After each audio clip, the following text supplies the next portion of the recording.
With the help of Hashem, we are learning Moed Katan Daf Yud. We are dedicating this class L'Refuah Shalema to Yocheved Bas Leah.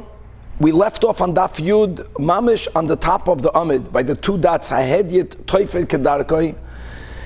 The Nekuda of the entire Daf Yud is going to be to clarify the rule that there are many activities in which we say that doing them Maase Uman Alavav Menun, doing them in a skilled manner, or that activity being done by a professional will not be allowed.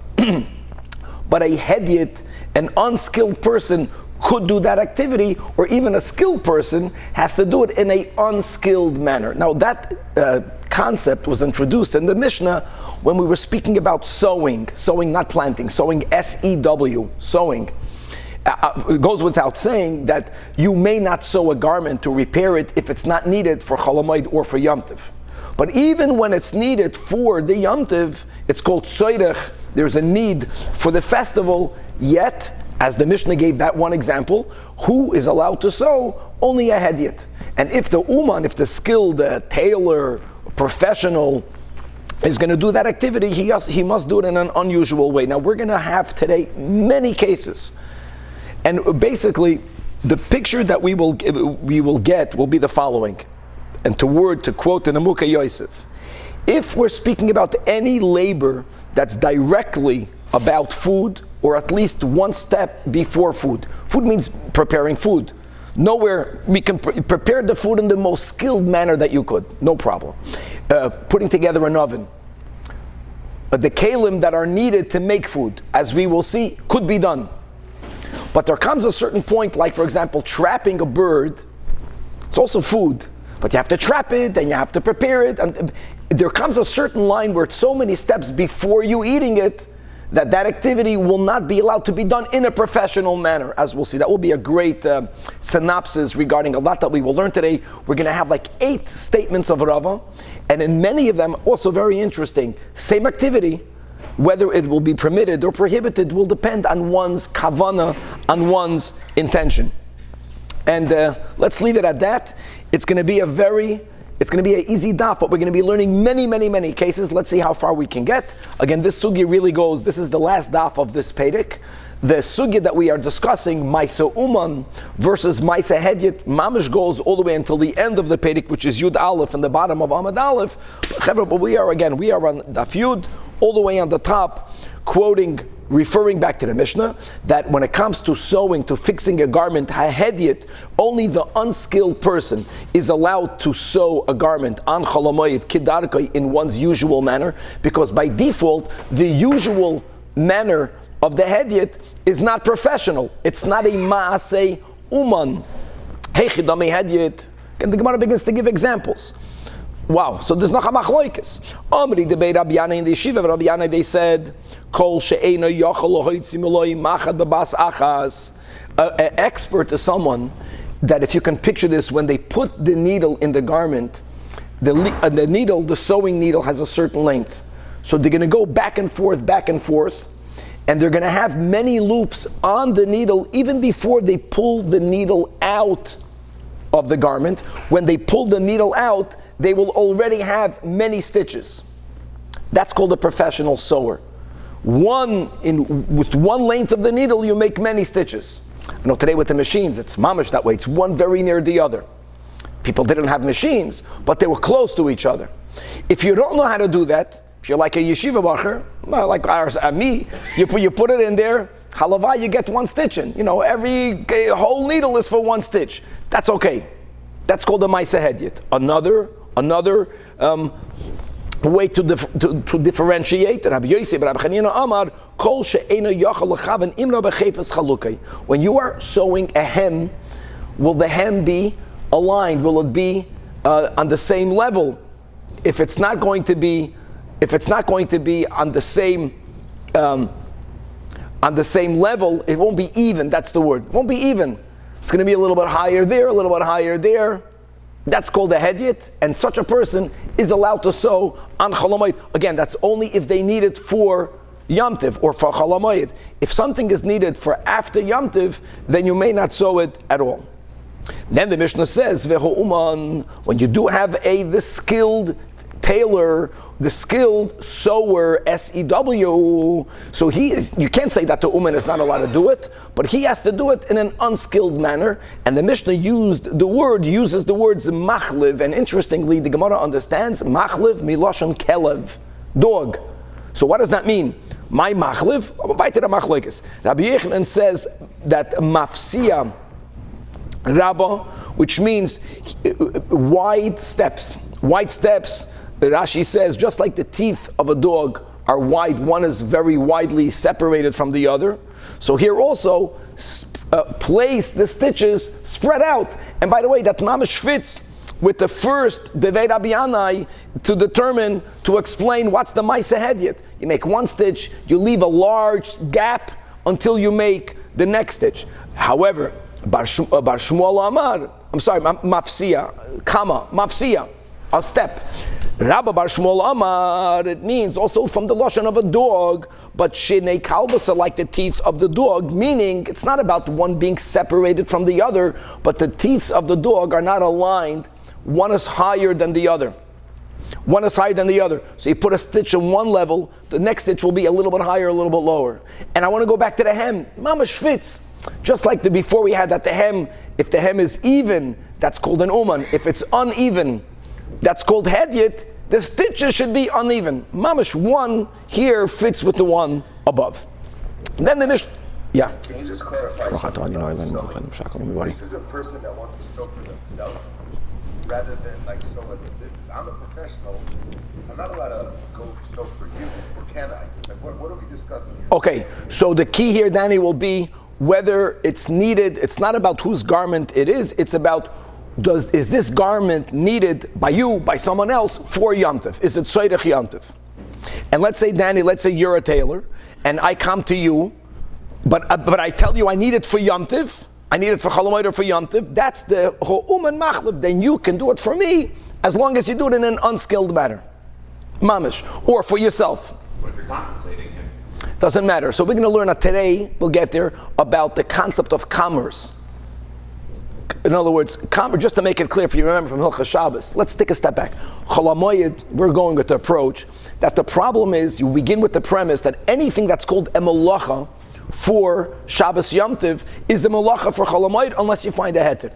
Let me ask you, commerce, doing business, is it asur to do business on Shabbos and on Yom Tov? Be careful what you say.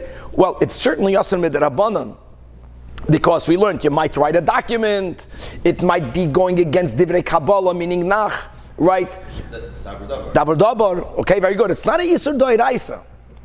And so it makes a big difference. I want to go back to your area. We're going to learn today. Let me tell you like this. We began in the Masechta by learning that davar ha'aved, there's a machlokes tanoim, but we paskin that when do we use the heter for davar ha'aved? Only if there's a loss of principle. If there's only a loss of potential profit, we don't apply the heter.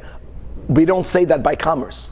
Since commerce to begin with is less problematic, we use the heter of davar ha'aved regarding doing business. I want to answer your question, that if there is a profit that I will lose if I don't do the business, I'm not going to lose principle, I am allowed to do that on Chol Hamoed. Davar ha'aved is applied a lot more liberally if the problem to begin with is not biblical. Let's go back to, we're going to learn this today. So today we're going to get a lot of details. That's the key. Paying somebody, they have to do it in an amateur way. If you do it yourself, then you can do it as however you want. If you're not a professional. Who said that? If you're not a professional, of course. Yeah, the Mishnah says that. Exactly. Okay, a next example. All these examples are great because you get the right picture. It was the bed frames, the way we have bed frames. Today, we put the mattress on top of the bed frame. The way it worked then is that they had the frame of the beds, and they would have ropes, and they would weave it lengthwise and crosswise around the frame. That would create some sort of keli upon which they would put their straw mattress, whatever they consider to be the good mattress. Now the question is, same thing. For Yom Tov, this is your bed. How much of the weaving of these ropes can you do, which is basically building? Now building on Shabbos is asur. Tikkun maneh. So here you see, What may you do, what may you not do? So the Mishnah brought two opinions, the Tanakama, and we will discover the Tanakama is Rabbi Meir, but let's call it the Tanakama. The Tanakama says the words that mesargen asamitois, you can interlace, these are words, and Rabbi Yossi says, this was the end of the Mishnah on Daf Chesam and Beis, mematchen, you can only tighten. We'll see Rabbi Yossi is more machmir, you can't interlace. And these details are good, because you have to extrapolate the details here for our life. But let's get into these details. Now, Kevin Baruch Hashem found that's a great picture. Okay, let's go. So first of all, my mesargen, machloikes. My mesargen, my mematchen. Again, there's weaving or interlacing, which is mesargen. Mematchen means to tighten. So here we go. Kiyasa Avdimi, when Avdimi came to Babel, right, from Eretz Yisrael, Amari says that over there in the Holy Land, and both of them were really quoting a prior machlokes between Chizkiah and Rabbi Yechanan. One of them, Chad Amar, says that mesargen or mesargen, interlacing, means both shesiva erev, both putting the ropes lengthwise and putting then the ropes crosswise. That's the way they would make the base. Well, the picture of Kevin wasn't that perfect, but you get the idea. So, wow. Even that's allowed. No, it's the Tanakama that says you can do mesargen, that's mamish, bona fide, putting this rope's length, putting the other ropes with, that's the best you can make it. And mematchen, which is Rabbi Yossi, who says, no, that's too professional. You got to do it like Maisa Hediyat, shesi below erev. Tightening means only putting it lengthwise, not crosswise. That's one way of understanding it. The other way of understanding is, v'chad amar, no. Even the Tanakama, we'll see Rabbi Meir, who's more lenient, also doesn't allow you to do it the way it's normally done. Or to use our words, cannot be done Maisa Uman. So how do you already take it a notch down? Oh, that's the right picture. Can't even leave that up. Misargen means shesi below yetiv. You only put it in one direction. And that is only according to the Tanakama. Mematchen, which is Rabbi Yossi, says you can't even put the ropes in one direction if they were not there prior to Yontif. Elama, what could you do? If the ropes were already there. But they're not stretched properly. So what happens if the ropes are not stretched? There's going to be as a smiley face verstehst in your mattress. So what can you do is mematcha, you can tighten it. It'll sag. It will sag. That is the correct word. Shkoyach. I like smiley sounds freilich. Okay, frek Gemara einim. This will be a kasha on the opinion that holds that you cannot. No one holds you can place it both length and cross. He taught the following braisa. Vishavin refers to our machlokes in the Mishnah between Tanakama and Rabbi Yossi, or we'll find out that Tanakama is Rabbi Meir and Rabbi Yossi. She'ein mafshilin chaval lechatchila. You may not twist new ropes. Twisting new ropes is going even a step back. Forget about the fact that the ropes are not on the bed. The hastan shafilo the ropes. Can you twist the ropes? The further away you go from your function, from the use, the more problematic it is. Everyone agrees that you may not do. Now the Gemara has a great question. Bishlem elamando amar, that misargin, which is the Tanakama, holds that you can do it both shesiva erev. Rabbi Yossi comes along and then he says, only mamatchen, you can only tighten it, and that means one step less. Shesiva lo erev. So v'hainu diktani Rav Tachliv Bar Shaul, that they both agree that you cannot twist the ropes lechatchila.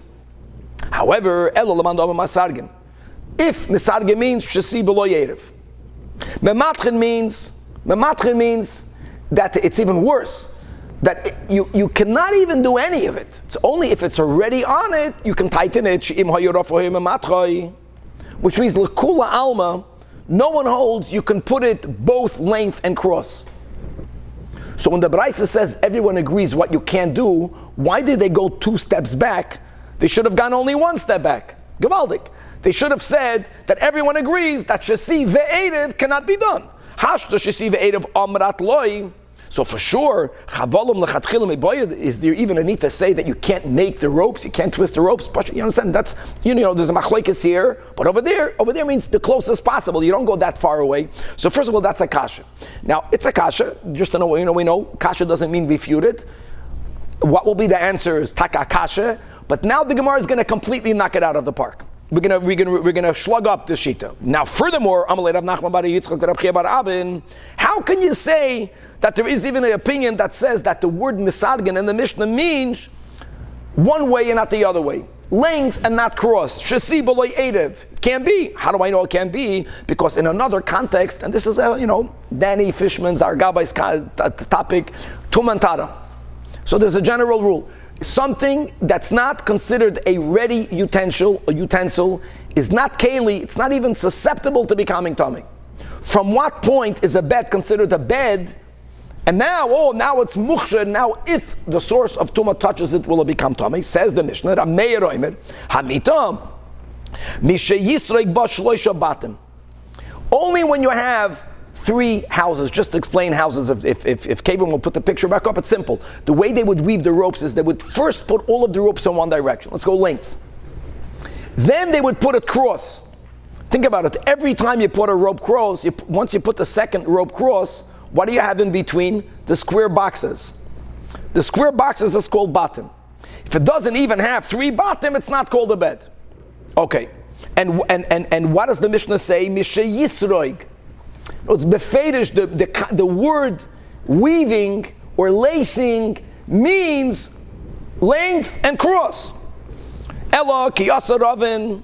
And this is also common, that the Rav Dimi came, many sugyas are the way. Rav Dimi came, and he brought a report, and later Ravin, when he came from the Holy Land to Bavel, he brought a little bit of a different report. So ki yasa Ravin Amal, I guess. The Mesargen, Kola Alma Loi Pligi, the word Mesargen in Mishnais always means Shesiva Erev. And therefore, my friends, when the Tanakama says that you are allowed to do Mesargen, the Tanakama is saying that the need of sleeping is that important, that if you need it for now, you don't have another bed, you can lay properly the ropes, and you can have a good night's sleep. That's the Tanakama. The Machlokes was only what does Rabbi Yossi mean when Rabbi Yossi uses the words mematchen, which means you can tighten it. That's the Machlokes. Mar Sovar, mematchen means that Rabbi Yossi is moeded that at least you can do shasi b'lo yerev.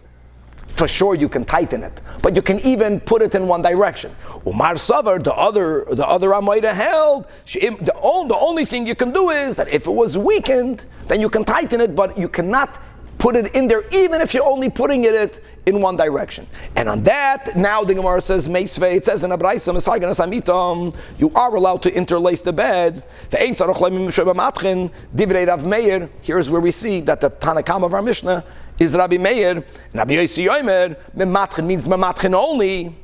Avolei mesargen. Now hold on. V'yesh oimrim. E mematchen kol liker. Now what does that word mean? Now the Gemara says, if you're going to say that the words mematchen means you can do it shesi b'lo yerev. Now there is a yesh oimrim that comes and argues and says, no. You cannot do it shesi b'lo. That makes sense. Now if Rabbi Yossi meant that the only thing you can do is tighten it. So what would the Yesh Oimrim say? You can't even tighten it? The Gemara says it doesn't make sense. But the Yesh Oimrim call, my friends, just to make it clear, it's not a malacha, right, Ariel? That's going to be going out. You spoke about commerce, but that's going to be a big thing. If to begin with, if something is there and you are tightening it, you are not doing a malacha. And v'oid v'hua ikir, this guy has no other bed. What is he going to do? It's a tzorech, doesn't make sense. Not even that. Why would there be opinion that chamur? The Gemara says no, could be. Says the Gemara, because there is another way of sleeping relatively okay. In other words, if a person doesn't have proper ropes, what would they do? They would put garments, they would put bigadim on the ground, inside but under the frame, until it reaches the right height, and then you put the mattress on top of it. I remember my father always told me that when he was a kid in Brazil, one of the American presidents went there.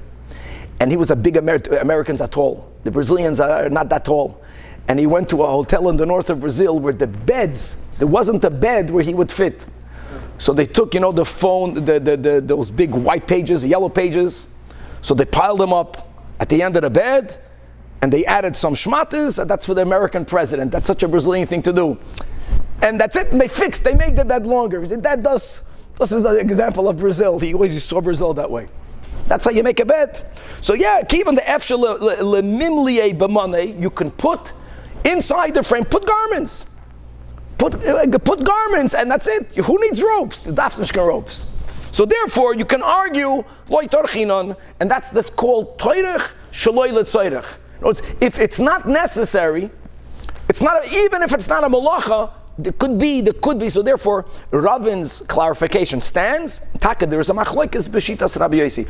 All of this is very important. Mamash, all of these things are brought down halacha l'maisa because the cases are different. But these nuances, the whole daf today, it's not that common. We get into these nuances. Is very good to know exactly from Chazal, from the Gemara, what may you not do on Yom Tov. What if this type of low Torah gives you tsar? Okay, so in other words, it's not comfortable. That's the. Yeah. Let me word it this way. Could you argue that it depends a little bit on the person? Like, for example, I have velus, let it bathe, but if a person is, istanis ani, could be. Let's go. Says the Mishnah. Now, the word ma'amidin, we have to get there, God willing. It's not clear.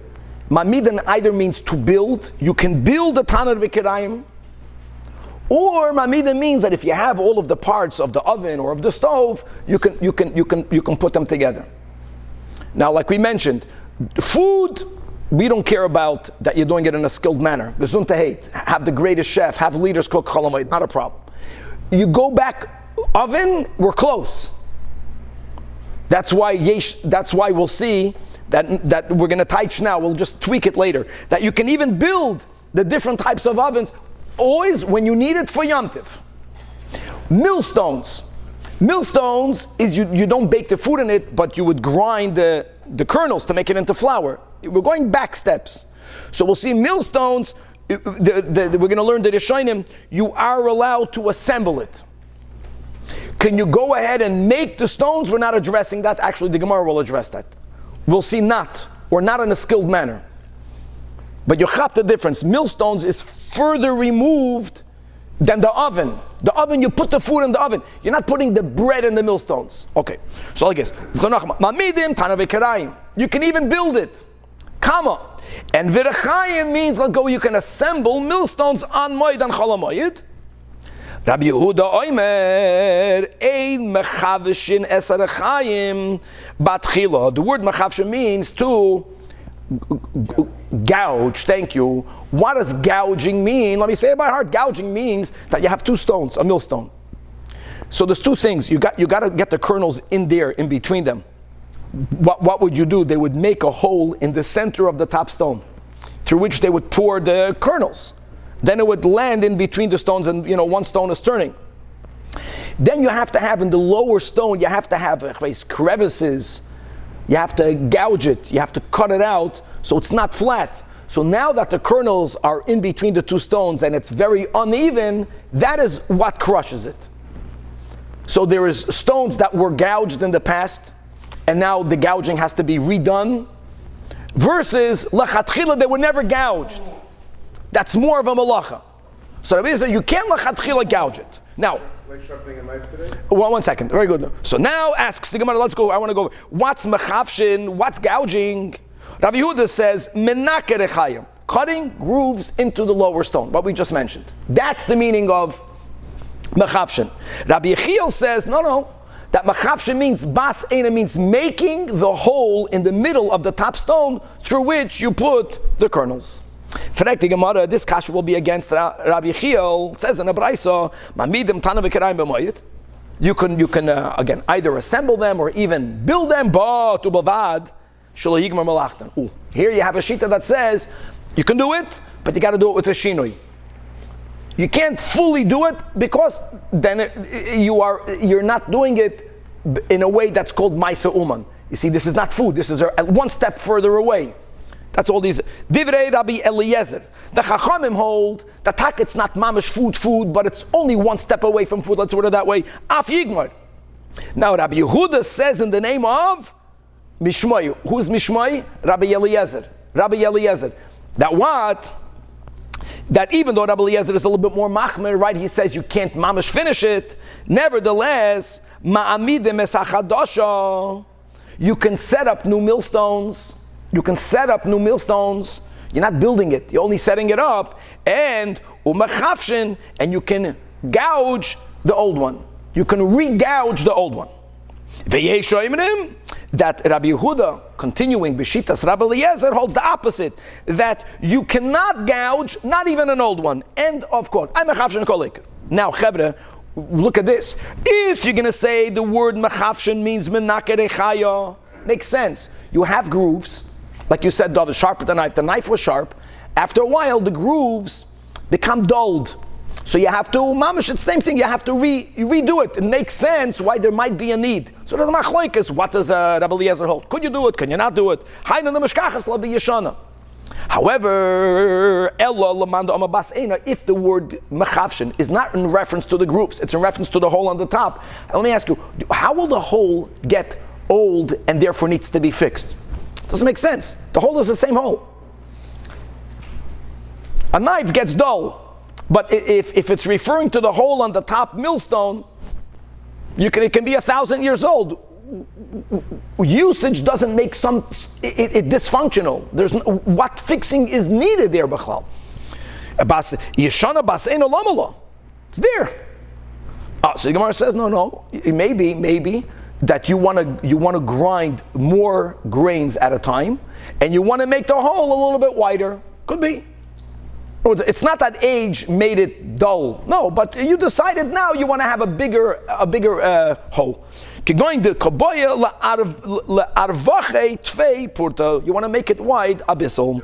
You have a big mill, you want to do it quicker. Or the guy that's pushing the mill is not your friend, you want him to schwitz more. You want to put more corn, I don't know, doesn't matter. Okay. First white line in the bottom.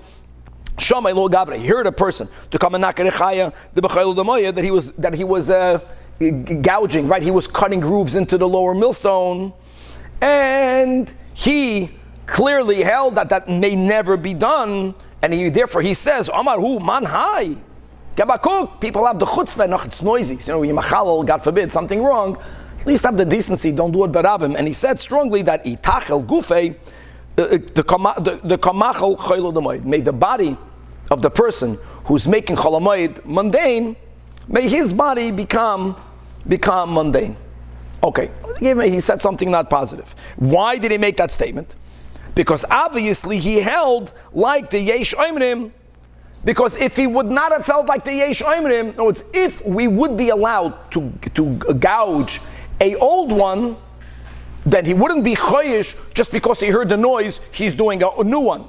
But since he followed the Yesh Eminem that holds that you may never do it, that's why when he heard someone doing it, he said words that were not positive regarding that person.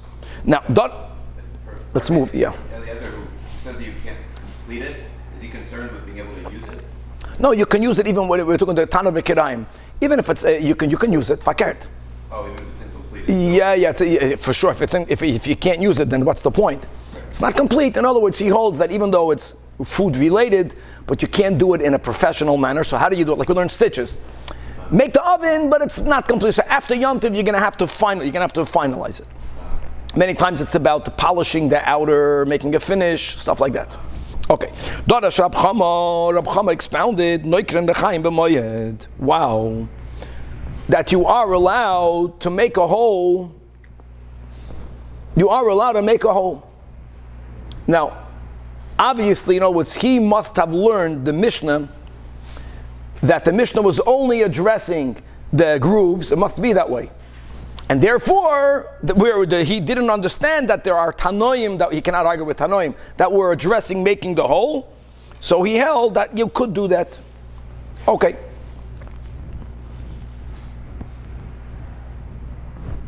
No, 1 second. Noikrin, fakert, no. Noikrin, menaker, no. He held you, fakert, mirakotza lakotza. So Rafuna held that no one holds you can ever make grooves, even if it's a used one. He held fakert. He held that our discussion was only about making the hole. That none of the Tanoim were discussing making grooves. Grooves you can make. And what will be, there's a logic to that. I'll tell you the logic. That the hole that you make, the hole that you make stays the way it is. The grooves constantly, like a knife, it's not like a permanent thing. You use it, it gets dulled, you got to do it again. So maybe he viewed that making grooves, bechlal, is not called a Maisa Uman. Or something like that. So that's the Gemara's contrast. Now, Mishum Rabbi Meir Amar, Other details, a lot of details. Afilu sus shareich of olav, or v'chamor shareich of olav. And these animals have hooves. And if you would understand animals, you would know that every now and then you have to trim the hooves. And if you don't trim the hooves, the animals are not comfortable when they walk. So there's a double issue. Trimming the hooves, Aleph, takes away the tzad of the animals. Beis, it helps you, because if you want to go from point A to point B, if the sus that you are on is uncomfortable, you're not going to get that far. So these are all that tatum. He held that you are allowed, as long as you're using that animal, that mutter, little tziparnayim. Like we mentioned, like Rashi writes in the bottom, or what we call Rashi, the both reasons. There's a tsar, balachayim issue, and there's also, for you benefit because the animal will take you further, daf yudam and base. However, in contrast, even if you're not traveling with the horse? Only if you're traveling on the horse, Kevin. That was the whole point. Shadroich of Olav. All of the horse keeps raising its leg. It's in pain. It keeps. So that's not being addressed over here, Kevin. I don't know. It's clearly from our Gemara. See, there's different levels of pain. This type of pain, where it's not trimmed, the Gemara doesn't say that it's standing up in pain, is not enough for you to be allowed to do it. You'll read the next line. From all this, you put the picture together. The top line on Yudam and Beis. They used to have mills. Who turns this top stone? So it was common that they would have a chamor. So the chamra derechayim, it's called the mill donkey. Now, how much does it walk? Not that much. So even if it's in pain, so again, Kevin, I don't know what level of pain, but the normal pain. And therefore it's not going to walk that much, that doesn't justify for you to trim it on Chalamoyed, because you don't need for it to walk around that much. Don't forget that when you grind, you can only grind 4 Yom Tov. How much flour is that? A couple of turns. For that it's okay. Clear, Kevin. That clarifies. Look inside the top of Rashi. They had a chamoir that would turn the stone. You can't cut its fingernails or its hooves, whatever you call it. Why? Because the limatzi lemitchem moed elo letzorech moed. Yeah, you're allowed to mill. Only a little bit. For that little bit, Zakt Rashi hilkach techina muetes yachal litchem bechamoed. It won't. The fact that it has longer hoofs won't diminish, won't stop it from being used for that function. Letzorech only the moed. Great. Rashi's saying that the concern is that if you're cleaning this chamra, that you're really doing it for after Yom Tov? Is that what he's saying? No, it means that the only reason why you would need the chamra to walk a lot, which would then make it painful, is only if you're grinding flour for after Yom Tov. Every case is a case. If you're leaders and you have a big simcha coming up and you have to have a lot of bread that you have to make, maybe you'll be allowed 100%. No, that's important. These Gemaras are very important. It's not that common that you have these nuances in the Gemara to know how to apply it, where to apply it. Weiter. Rav Yehuda, however, Rav Yehuda disagrees. And he holds, Shari lemishkal turfe lechamra derechaya. First of all, you are allowed to cut the nails. Now, maybe Kavan, maybe it's because there's tzar. Maybe it's because of tzar. Number 2, another din. Many hatadim of Rav, the Amoid Rav Yehuda. Ula oik merecha, you are allowed to set up mills. Not only that, he holds more. You can even make it from scratch. Not only that, ulemivna amas reichaya. You can build around mills. They would have a frame. They would have like a wooden barrel enclosure. That would it's like professional. Now your mills are in a proper casing. You can build that casing. Ulemivna uriya. You can build a barn similarly. This barn is not related to the mill. Pashut, you have a barn. Animals can get lost. Was many hetadim of Rav Yehuda regarding working on Chalamayit. Now Rav, let's go with Rav Shara, Lisaruka Susya. They would comb the hair of a horse, and you know, combing the hair of a horse with those metal combs is Zikr Asar on Shabbos and Yom Tov, because you might rip out goizes, you might rip up the hair. You can do it on Chalamayit. Why can you do it on Chalamayit? What's Soida Chamayit? It's like washing your car. When you're walking on you'll get from A to B. But here you'll have a brand new Honda Pilot. It's a whole different chashivos. You understand? You're going on a horse that's ois gekempt. And that you can do it on Chalamayit. Lemivnei akarafita. You are allowed to build A manger, let's see Danny's face, a manger is these long wooden boxes in which animals would be given food. A trough. Again, the chiddush is we're going, that's called tzorech hamoed. The animal needs to eat. What you think the animal can eat off the ground, it could. But this is, you're more balabatish. Even your animal has a box. Ula mivneit stabna, you can build these benches. Building a bench. Okay, there won't be a bench. No. It's even things that are not like, how do you define tzorech? That's the secret here. That's called a need. You're building benches and people need it. You can buy benches, there we go. By a bench, you can even say, many Rishonim say it's a tzorech harabim, because it's not only for you, anything that's for greater amount of people becomes more permissible. And now, let's begin with 8 statements of Rava. Number 1, Rava Shara lemishkal dama lebehema b'chayla demoed. Rava allows for you to let blood of an animal. That was a typical therapeutic. And again, letting blood based on Shabbos is mamash asa doiraisa. Correct? Remember that whole topic? And over here, you are allowed to do it. You're allowed to do it. Let's go with the animal is in danger. The animal is sick. And that's the real davar ha'aved. Because if the animal dies, you'll lose your principle. You can do it. Okay. I found a proof to you, Rava. It says in the Braisa, Makiz in dam la behema, and ve'ein moinin refuah la behema b'chayla shel moed. Right? You don't prevent any medicine to be given. Now, Tosfos here makes a very important point. If we're speaking about a refuah that is only prohibited because on Shabbos and on Yom Tov, shchika samamanim, there's a rabbinic prohibition, then there's no need for Rava. Because there is never a prohibition to give medicine to animals on Shabbos. But if the medicine involves direct melacha, like removing blood, that is what we're discussing. And again, since it's a davar ha'aved, we are allowed to do it. Rule number 2, Rava says further, Rava shara lekaskuse kirmei. Rava allows for people to press garments on Chol HaMoed. My tama, because he says that Maisa had you too. In other words, we'll learn laundering clothing is very problematic. There are some etadim. Pressing garments is lesser, but still problematic.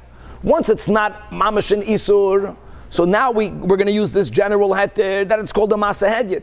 The type of press that he is allowing for us to use, they would probably put a stone on the garment. And like this, it would be less greased. It's a good yeshiva. You just put the laundry in the washing machine. You don't really use. So we'll get into laundering later. But okay, here he is allowing for people to press it with this kirmei. Next, kiture bire, that pleating a sleeve. Again, this is making the sleeve fancier. That's already usher. In contrast to the type of pressing that Rava was referring to, there's a line where we say that even when it's tzorech hamoed, it's not food. If it's professional, you can't do it. So pleating a sleeve, my tamas umanu. The number 3, Amar Rava, man de mesakel ara, a person who is shoveling away mounds of earth or taking away stones or piles that are on your land. Are you allowed or not allowed to do it on Chol HaMoed? So here we begin.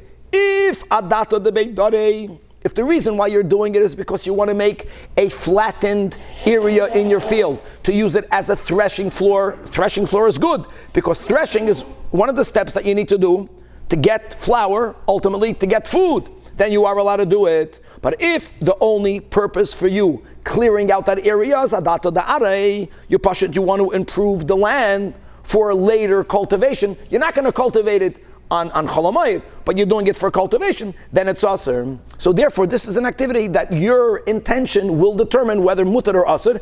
And the Gemara asks a very interesting question, Heichi Dami. Now, let's go with Heichi Dami, that there are times, because of Maras Ayin, that we have to make sure that everyone knows what your intention is. So Heichi Dami means, how can you do it in a way where it's known that I'm doing it for a threshing floor, meaning that if it's not known, I can't say, I know. Has to be done in a way that it's clear that it's for the threshing.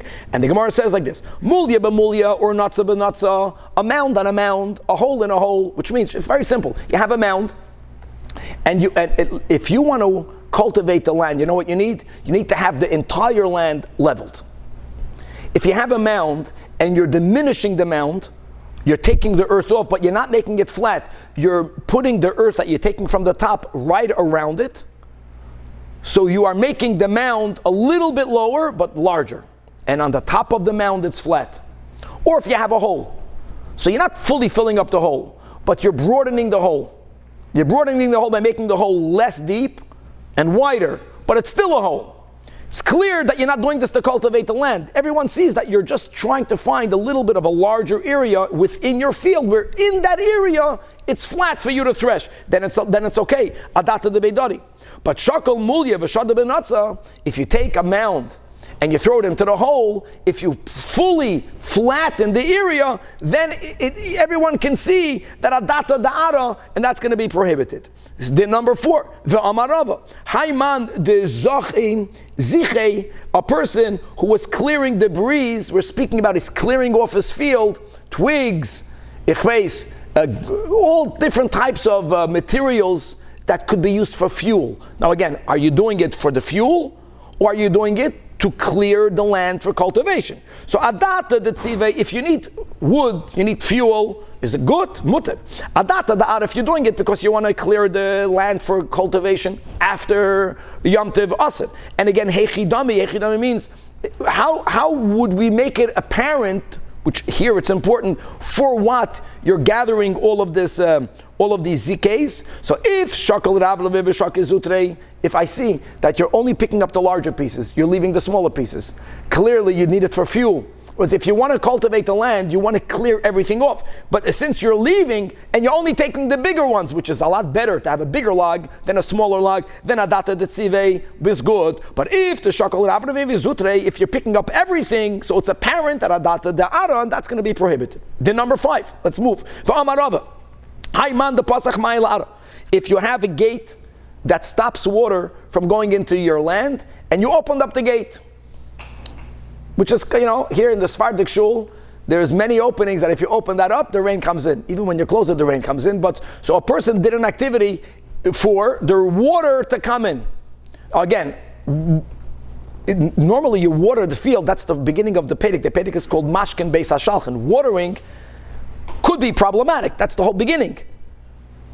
Now, first of all, you're not watering, you're just opening up the gate, but still, what is your intent? So says the Gemara, if adata de kavre, if your intention is for the fish, well, how the fish? If you have chevra, a body of water in which there's fish, and if you have that water diverted in your field in a way where the water will seep away, then all the fish will just amachai. The best way to trap fish, then the fishalach will just, they'll be on your land. If it's for fish trapping, then it's mutter. You're going to get food. If adata da'ara, if you want the water to enter your land because you want to water the land, then it's asr. Now, by the way, we're not saying that watering is always asr. Again, Pedic is mashken beis hashalchen. We're speaking about if it's a type of land that you may not water on Cholamoid. Hey chidami, how do you make that demonstrable? So if pasach terei bavei, if you have 2 gates, 2 doors, 2 open ways that you can open and close with the door. One is on top of the field, one is in the lower part of the field, and you open both of them, right? That means you want the water to go in and you want the water to go out. Why? Because you want to chop the fish. To catch the fish, you want the water to pass over your field, but you want the water to leave for the fish to remain. Then adata de kavre, and then you're allowed to do it. But if you only opened 1 gate and you left the other gate closed, which means you want to keep the water on your land. You want to keep the water on your land. That means that you want to cultivate your land, and that's adata da'ara, and it's prohibited. Then number 6, ve'amarava, hayman the fashach dikla. You are removing branches from a palm tree. Again, why are you doing it? Either you need fuel, or you want to improve the tree.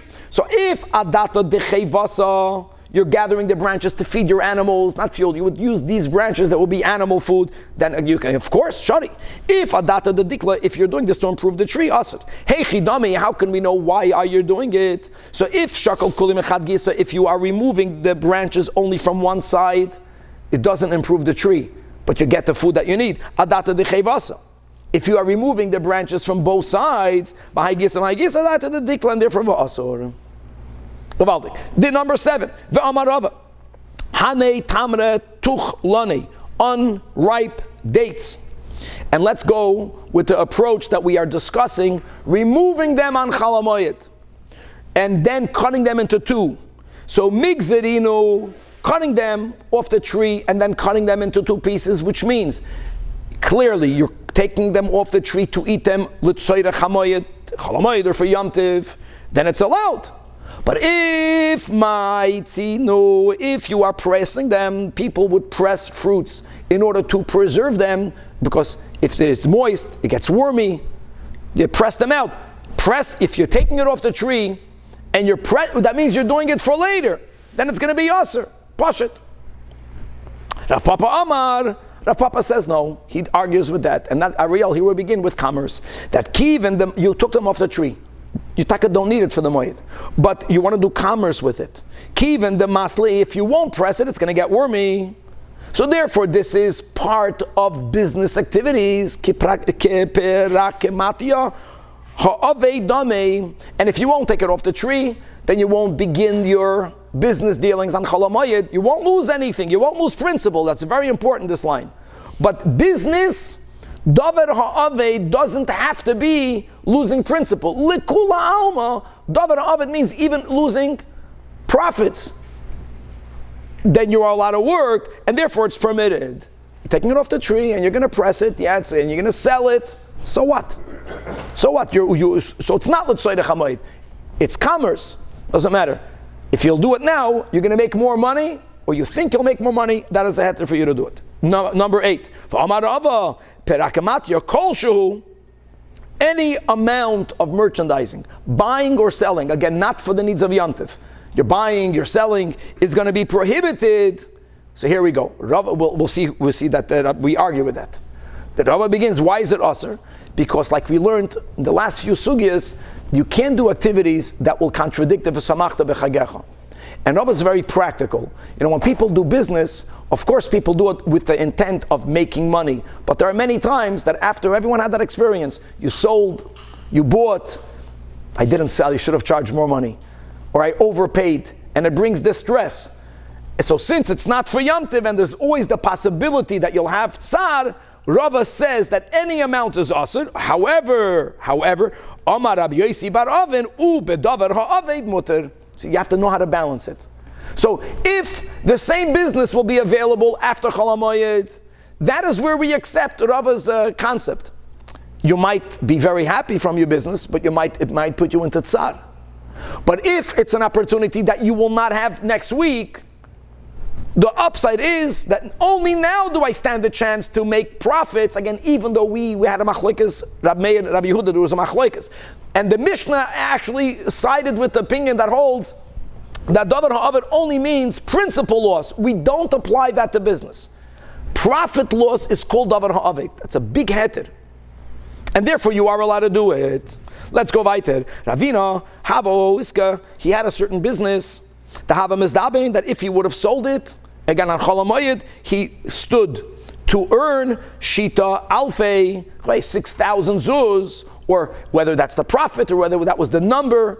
However, even though we learned, my friends, that when you feel that you won't get the opportunity to do it later, you can do it on Yom Tov. So either he went beyond the letter of the law, or the story was he knew that he can sell it next week. One of the two. Whichever one, and by the way, if he can sell it next, You can sell it on Chol HaMoed, not Yom Tov.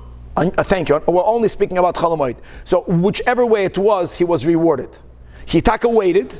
So Shehoya Lizabune, he waited to sell it until Basar Choylo de Mo'ado. And after Chol HaMoed, Kaven means not only after Chol HaMoed, it means after Chol HaMoed and after the final days of Yom Tiv. And you know what happened? When he sold it then, V'zavnei b'treiser alfei. He sold it for double the amount. Or he profited double the amount. Okay.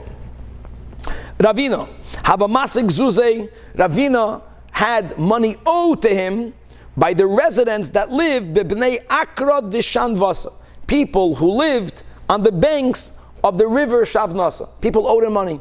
Now today there's something called the collection agency, which did not exist then, and one of the biggest challenges you had, both for the government collecting taxes or someone owed you money, you couldn't find them.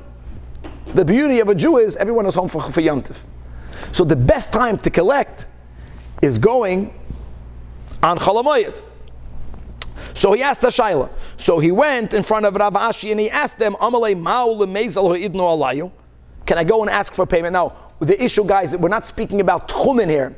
We're speaking about commerce. In other words, can I go? Or, it's not, you can't say tzoyrech moed if you can get it after Yom Tiv. If you need the money now, there wouldn't be a shayla. He didn't need the money right away. Nevertheless, Amar Lei, Rav Ashi tells him, now you know, as much as you could, that they are home because it's Yom Tiv. And they might not be there after Yom Tiv. So this falls into the category kipperakematyo. This is like doing any other business where we say that ha'aved, a business that you might lose, it's similar to Dameh, and therefore the last line, he paskin l'kula, you are allowed to travel and to make your collection. Tanya nami kabei avodah zara ki hai gavna. What did we learn regarding the laws of avodah zara? So Nachama, we have again the second time. The beginning of the Masechta avodah zara begins with the rule that 3 days, shloisha yamim lifnei eidayim, 3 days before a holiday, that's called a pagan holiday. And again, Tosfos note Christmas is a pagan holiday, avodah zara holiday. Elama, because of the people in Western Europe not being frum, it only became like a cultural holiday. We are more lenient. But the concept is when there's a real pagan holiday, or if you're interacting with a real fruma Christian, and it goes to, of course, to the religious people in the East, then you're not allowed to do many business activities with them because they're going to be very glad that they made business, and this might lead them to go and thank God.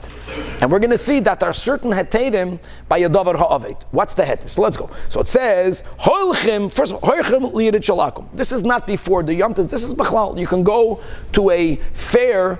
This is not a religious fair, this is a commercial fair, but it's being run, the vendors are oivdei avodah zara. That's not a problem.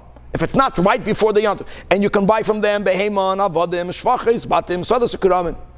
So we're not speaking about the actual doing business with them, which may not be done around their holiday time, but it could be done in all other times of the year. Here we're speaking about another topic, and that is, how are you allowed to record the sale through their judicial system? Because you're giving kavod to their judges, to their laws. You are allowed to do it. And you are allowed to record these transactions in their courts, because, my friends, recording it in a Jewish court, they won't honor. And if you won't record it, again, the problem of recording it in their court is you're giving kibbut to their judges. See, all the Jews are coming here and they recognize the legitimacy of our court. You're allowed to do it because there's no alternative. If you won't record it in their courts, then they're going to deny they owe money. Because, so this concept of davar ha'aved, which many times is used to be mated doing business on Chol Hamoed, is similarly used in giving a certain amount of legitimacy to courts, even when they are run by idol worshippers. Weiter. Rav allowed Shara to Chia Barashi lemigdal oyharei b'choylei demoid. He was allowed to him to make fish traps. Why? Again, we're going steps back. It's like a mill. We're going steps back from food. It's food related, but it's not direct. Why? That was not a problem because all of these fish traps were considered ma'aseh hedyot. You didn't need to make something very professional. However, avol islay, but bird nets, asur. And maitama ma'aseh umenu. And by the way, that's where the Nemucha Yosef, we quoted in the intro, speaks out this nakuda. If it's direct food related, we don't care ma'aseh umen. And again, when it comes to building ovens, which is closer to the food than making the nets to trap the birds, there we'll see right now, we'll clarify, can you even build it or can you only assemble it? Rav Huna Shara La'amei Tanura. Rav Yehuda allowed, Ami was the name of the Yid, his profession was making tanurim, so they called him the Ami, the oven maker. Lemigdal Tanurei. He can build new ovens. And guys, it's amazing, he's building new ovens on Chol Hamoed. This is business, this is prakamatya. Build new ones. Ulerav bar Isbi, he allowed him lemigdal mehoylasa, to make sieves, even though Yehuda was pretty lenient. Clear, the shkoyach then, that's what we had on top of Amid Beis, 100%. Unlike, very good. Eini v'ha'tana Rabbi Bar Shmuel. Rabbi Shmuel had a brayso that he taught Vishavin she'ein goydlan tana lechatchila, that when he learned our Mishnah, Not the way we touched our Mishnah, that our Mishnah allows the building of Tanan and Kedayim. No, you can only assemble it. But mamish, to build it, lachatchila, you're not allowed to do that. So Rav Yehuda allowed the Ami to build? So the Gemara says like this, loikash. Kami Moed Katan, Kami Moed Katan. This is the key. Moed Katan, now guys, by the way, Chol Moed, we know, is not Moed Katan, not Moed Katan. Chol Moed is Pesach or Sukkos. But the weather, it's amazing. The temperature, since it's in middle of the seasons, right, spring and fall, sometimes Pesach feels zumerdik. Sometimes, that's what it means. Sometimes Pesach feels, is it rainy or not? Lamay nafkamina. When you build an oven, those ovens, if it would rain, it would never be finished to be ready to be used on Yom Tov. If it was not a rainy season, if it was a nicer season for Chol Moed, Pasha, it makes sense. Then will every oven that you're making be used on Chol Moed? I don't know. But at least I'm making something that potentially could be used on Yom Tov. If it could be used on Yom Tov because it's weather permitting, again, today it's not shaykh, today you have factories, even if it's rainy, then they built them outdoors. Now, he didn't build one for his kitchen. He was building it as a business. So there's another nuance now, that when you're building it as a business, as long as your final product that you are making on Chol Moed has in potential some yid buying it on Chol Moed and using it for Yom Tov, you're good. If you know because of the rain, verstehst, that none of it will be ready on Chol Moed, then you're not allowed to do it. This doesn't have Maras Ayin. This is not Marasayin. It's about his business. Yeah. It's about making. So there's a difference between merchandising, which were much more lenient, like I mentioned, because merchandising, the problem of buying and selling, merchandising means I'm buying a stock, I'm selling a stock, is much less problem than building. It's good, because building, you're violating an Isser D'Oraisa, you have to find a greater heter. We have a few more minutes, I have to chaparayim, because tomorrow's daf is very big, just at least to begin the Mishnah. Guys, until the end of the Amid, it's beautiful, you get more and more details. Let's begin the Mishnah. Says the Mishnah, Oisin Mako Legag. Ulamid Pesas. As we know, that if you have a roof upon which people can walk, or if you have some sort of porch upon which people can walk, and there's a danger, it's a pasuk in Chumash, you're mechuyev, my friends, to make a railing, right, the fence. You are allowed to build it, but only ma'aseh hedyot. Avaloi ma'aseh uman. Again, the Mishnah is not defining what would that look like, but it makes a lot of sense. You're building is asur. Okay, it's not food related, everything fits in this thing. If you do it ma'aseh hedyot, no one is going to fall off the railing. You solved the issue, so don't do it in a professional manner.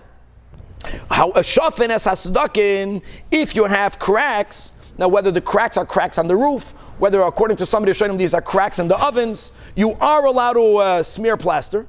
Uma'agilin oisem b'ma'agila b'yadu b'regel, and you are allowed to flatten the plaster using a more unskilled manner, using your hand, using your foot. But avoloi b'machalot sayim, but you may not use. They had these professional blocks that they would use to properly smooth out the plaster. That's something that you may not use. Again, we're speaking about activities that you can solve the issue. There's a moed need. You solve the need, but don't do it. It's not that food related, and therefore you cannot do it in a professional. But we'll stop here in the middle of the mission. That's perfectly fine. Okay, to be continued. We're going to begin with safety. The next line of the mission is safety. Safety is more lenient. Safety issue. Then you can do it even ma'aseh uman. To be continued. Yeah,